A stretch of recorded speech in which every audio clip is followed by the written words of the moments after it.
Ohio people with Mennonite views, and they're gonna give us some missional news. Ohio Conference Cast.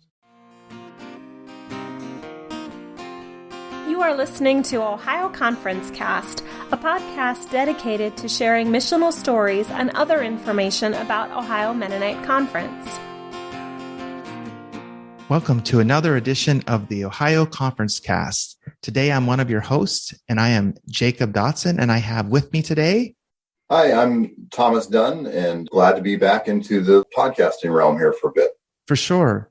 And just as we get started, we want to acknowledge and give thanks to Corbin Beauchart and Ramon Limonez for their service carrying the podcast in the previous season. And as we launch out into a new season, we wanted to take some time to express our hopes for what the conference cast can be moving into the future. And Thomas, you had mentioned to me a few ideas that you had. I didn't know if you wanted to get started as we share about that. Yeah, well, first we should probably establish that we don't have any cool nicknames like Corbs and Moan. Just regular Jacob and Thomas. I guess the best we could do is Jake and Tom, maybe. But back to the question you asked, I think maybe we don't want to establish cool nicknames, because I think what we've talked about a little bit is how much we value the podcast. But as we think about the next season of Ohio Conference Cast, or the next chapter, to separate itself away from two hosts that kind of carry the podcasting burden through conference, that could we imagine or envision and create a Ohio Conference Cast where it really is a conference cast of Ohio Conference, not just two people within conference. You and I right now are sitting in our respective churches on Zoom, which really just opens up the possibilities that any two people within Ohio Conference could set up a Zoom call and do a podcast, or invite a third person and interview them. And so, I think it'd be great to see the conference cast move forward as this broader conversation amongst the conference, but not just two people that are having that conversation. Absolutely. I agree 100%. By opening it up in that way, it will truly represent more fully the broad spectrum of the conference and its breadth. That's very exciting. So if you have any interest in contributing, or it's something that might be a possibility, we really encourage you to follow through on that. And you could either contact Paula, Snyder, Belousek, or Dick Barrett. Just send an email and say you want to record a podcast. I mean, I think Ohio Conference is at its best when we're listening to each other and we're in relationship with each other. And I think the podcast platform is a way to do that across the breadth of the geographical breadth of our conference. I mean, we can't just meet together whenever we want, but it's great when we do. But I think having that conversation across the conference, especially as we're entering into a more kind of discernment time of serious engagement with a consultant and all that sort of stuff, I think having a conversation across conference where we can all hear each other and hear interviews with people and hear where people are coming from, I think it'd just be an invaluable tool for this season, but I think it's good for any season, whether we're anticipating a hard time or not. That's so true. And as you were talking there, Thomas, about how we connect as conference, and sometimes we actually can connect physically, I wanted to highlight a few exciting things that are coming up in the conference to look forward to. There will be in August another gathering, but this time we'll be gathering with Jeannie Zimmerly-Yancey, who is serving as a consultant to the conference, and she will be helping us do that important work of listening and processing together, as Thomas said. I think that's all credentialed leaders, right? Correct. All credentialed leaders. And that is coming up on August 23rd. So please keep that in prayer. And then there's another exciting opportunity coming up on September 6th, a mentor-mentee retreat at St. Francis Spirituality Center in Tiffin. And Terry Hsu will be providing input for that. And I encourage you, if you have connection with mentoring, if you've been a recipient of it or are doing it currently, consider this opportunity. And registration is open until August 16th. And then also later in the fall, there will be a Pastor's Wives retreat that will take place also at Tiffin at the Spirituality Center from November 4th through 6th. And Miriam Zare will be providing input for that one. And so if you are a wife of a pastor, this could be a potentially meaningful time for you. That's also something to consider. And then apart from times of connecting, the conference has other resources that are helpful. And I just wanted to mention the ministry grants that MDT administers. They have $15,225 this year for projects and mission initiatives available for Ohio Conference congregations and organizations. So please consider applying for those. The deadline for applications is August 1st. So that is very important.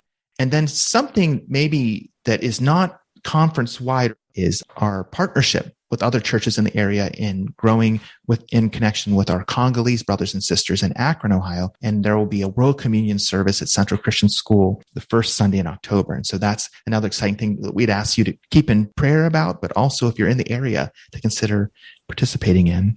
As you hear about these events, Thomas, do you have any thoughts? Will you be able to attend any of them, or are you familiar with most of them already? Well, as far as attendance, I think obviously the World Communion Sunday on October 2nd, I'll plan on being there.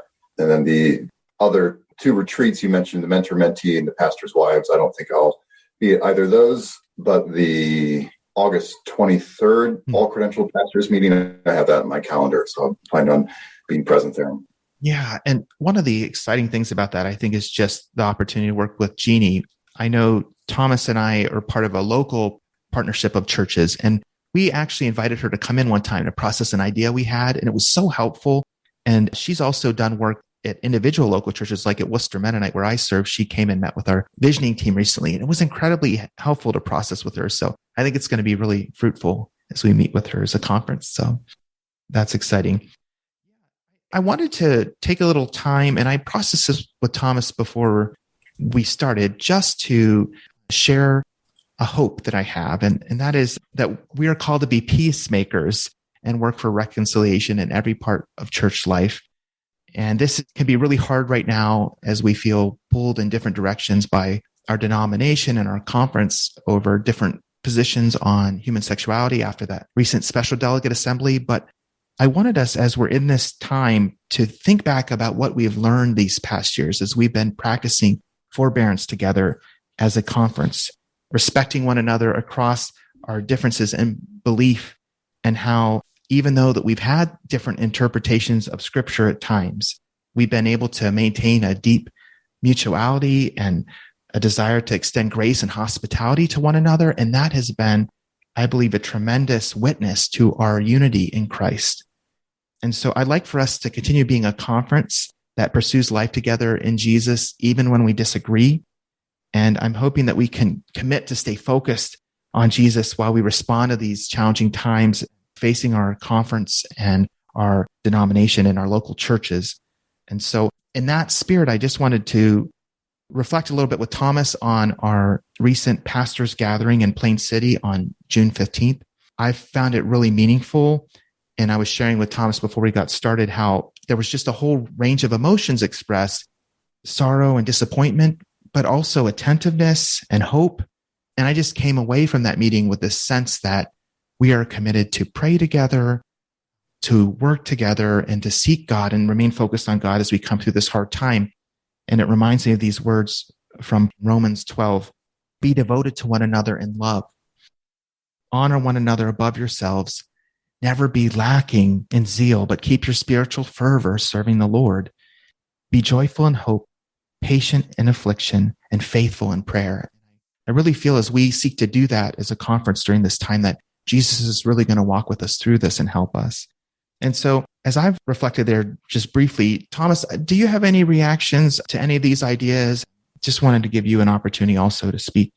Yeah, I think reflecting on the June 15th pastors gathering, I think it was good maybe to clarify a little bit about what that was, because I know we had shared at Crown Hill that there was a meeting happening, and then there was a lot of people who are interested. Okay, what happened at that meeting? Because we kind of are in a high anxiety mode right now, at least some churches, and I know in the conference, maybe I shouldn't say high anxiety, but people are very interested in what happens next. But that meeting was more of at least the way I experienced it, as like a pastoral care session for the Pastors Ohio Conference. Like the leadership team and Dick, our conference minister, brought us together and just wanted us to be able to share with each other where we're at as a pastor, share where our churches are at as we process the resolutions that passed at Kansas City and things like that. So it wasn't like a direction setting thing. We weren't trying to chart out the future of the conference, But at the same time, we weren't not doing those things, right? Because how we relate to each other determines how we exist as a conference. So I thought that meeting was very helpful to be able to meet with our colleagues. Obviously, they weren't all there. It was June, so people were on vacation, things like that. But it was a good model as we enter into discernment together, as we enter into a season where we may have to make difficult decisions together, to take time first, like let's hear each other. Let's hear where each one's coming from, how each one is experiencing this as a pastor, how their church is experiencing the season we're in, and things like that. So I thought it was a helpful meeting. It wasn't one that's like, okay, here's our decision, now we're going from here. It was, let's pay attention to each other, our relationships, and how we steward those relationships in conference is important. That's a really good point.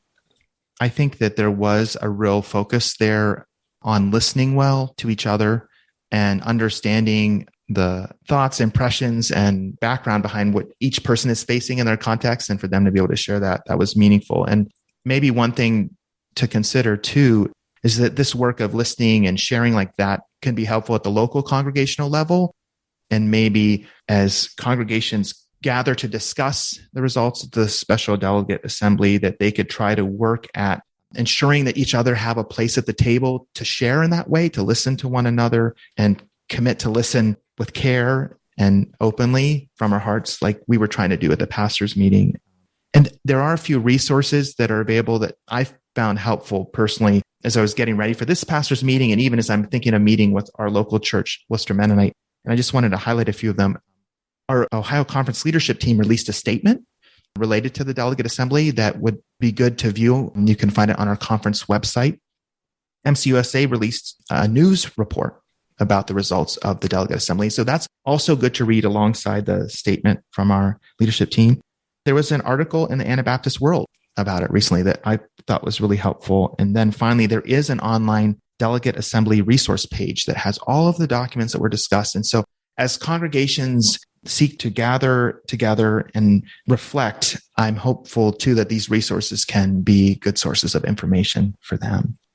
So now maybe I'll turn it over to you, Thomas, to close our time. Yeah, I would say as if you're listening to this right now, you could be the next host of Ohio Conference Cast for one episode or 2 episodes or 3 or whatever the case may be, that as we start this new chapter in the life of Ohio Conference Cast, Jacob and I are happy to try to kickstart it, but we're not committing to being hosts for the next 10 years or 1 year or whatever the case may be. Maybe we'll pop in with a new episode, and maybe we'll even let Bill make an appearance at some point. Yeah. Do you know someone that you'd like to interview that could bring something to conference? Interview them and record it on Zoom and have this broader conversation. As we sign off here, let's hope the next podcast comes from somewhere else, from different voices. But thanks for tuning in. Ohio people with Mennonite views, and they're gonna give us some missional news. Ohio Conference Cast. Thank you for listening to another edition of Ohio Conference Cast. We would love to hear from you. Our email is ohioconferencecast@gmail.com. Ohio Conference Cast is brought to you by the Ohio Conference Leadership Team, along with Norm Sohar, sound engineer, Megan Sohar, voiceover, Ann Lehman, publisher, and our many guests and listeners.